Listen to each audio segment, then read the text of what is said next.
Associate Professor of National Security and Strategic Studies at Curtin University, and he joins us live now from Perth in Australia to further discuss this. Thank you so much for being with us on the program. First off, just give us some insight into the impact that foreign fighters have had in the war in Ukraine over the last 2 years. How have they worked in the benefit of the warring sides?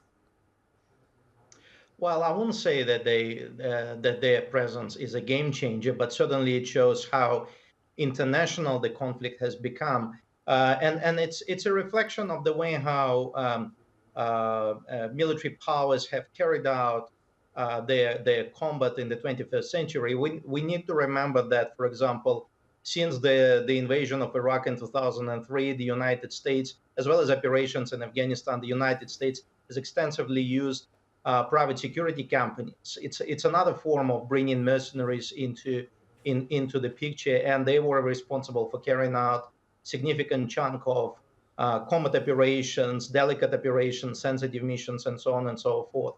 Here we have a slightly different situation when private security companies also operate on both sides of the conflict, but there is a definite, as your also report suggests, influx of foreign nationals who choose their sides, who come into the conflict. And to me, it's somehow a repeat of the Spanish Civil War, where you saw an injection of foreign volunteers that would either support the Franco regime or the ones that would support the Republican government. And we see the same occurrence here, either driven by the financial incentives, because both sides obviously pay well for the mercenary forces, or because of ideological incentives. And here, once again, we see this divide that shapes up the ideological underpinning of the current war.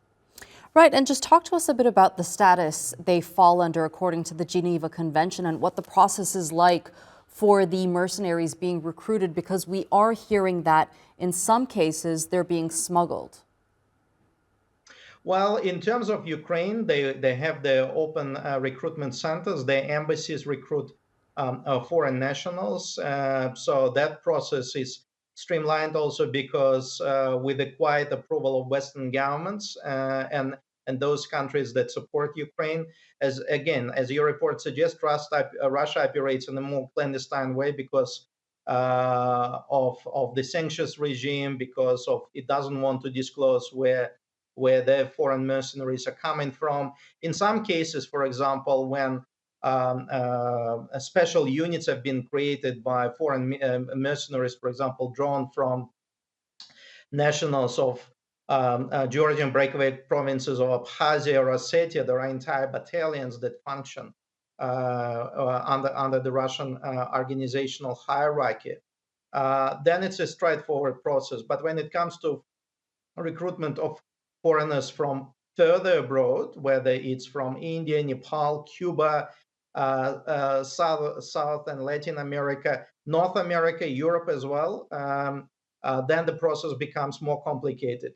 In terms of rules of engagement, even though the foreign mercenaries would be wearing chevrons, disguising them as members of the regulars, they would still be considered, I think, by both sides as so-called wild gooses, the ones that would not be given combatant status. And certainly, in case of, for example, Russia, after exchanging a couple of foreign mercenaries, including one British national, and then seeing them return back to the battle lines, I think it was made very clear by the Russian authorities they're no longer going to take these mercenaries prisoner. If they do, they will not be subject to any exchanges. So in case that they would be captured, it's unlikely that they would be treated in accordance with the Geneva Convention or treated as normal prisoners of war.